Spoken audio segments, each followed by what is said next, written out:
because no, when you, because I was just thinking when you asked me that question, if there's any advice I have for people, especially students who are experiencing imposter syndrome, and I'm just thinking like, what advice do I even have for myself when I feel that way sometimes, right? I can go first. I thought of what I wanted to answer for this question, thinking about my past self in graduate school. From what I've heard, a lot of people say if you're feeling alone, the answer is to find a community or to find someone who's feeling the same way as you, Yeah. right? I would have really struggled with that advice when I was in graduate school, though, because I really felt like I couldn't talk to anybody because I felt like to make it through, I kind of had to lie to myself a little bit that I was all right with it.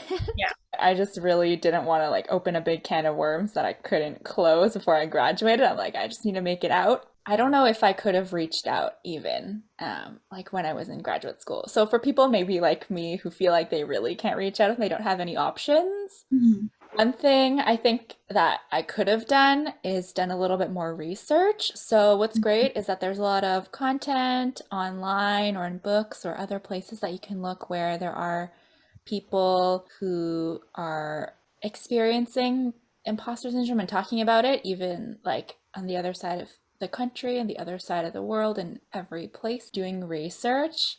I think in some ways, or reading about other people's experiences, even if I felt like I couldn't talk to anybody directly around me, I feel like that would have helped a lot. And then maybe could have even given me the confidence to reach out a little bit more.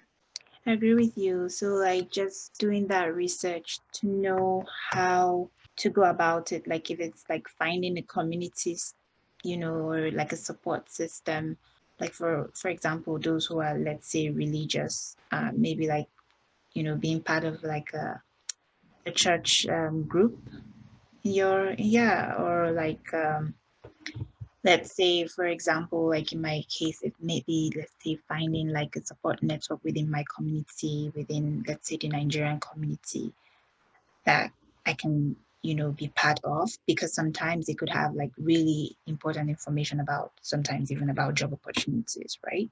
And there could be someone in that group who, let's say, works in a place and they're hiring at the moment. And that could also help. It's kind of like networking too.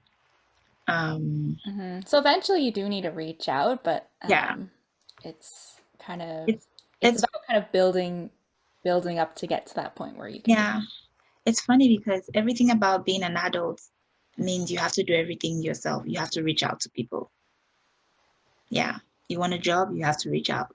So I think that is one way to go about it. That's, I guess, an advice in that sense. Um, Another advice would be, if you can, before you're done with school, if you're lucky enough to have friends in school, especially in your program. Like, for example, my program, I guess one of the advantages of COVID and learning online was that somehow it actually brought us together.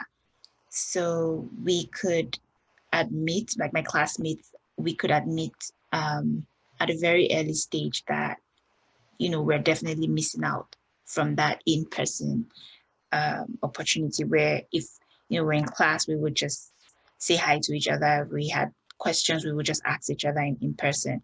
So we were able to have that, we're able to connect with that pace.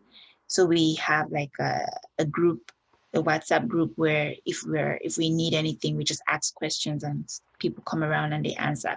So what I'm trying to say with that is, if you're lucky enough to, you know, build those connections while you're in school, like have those friends, um, it's always very good, because when you're done with school, you still have them, right? And you can still go to them for, like, if you need help with anything, or if you're struggling, or let's say even in your practice, if something is going on and you kind of need more clarification, or even if you like, if you need to support your clients, let's say like resources, and you have a friend who's working in an organization that can actually help, that also helps too. So yeah, again, it all comes down to making connections, sadly.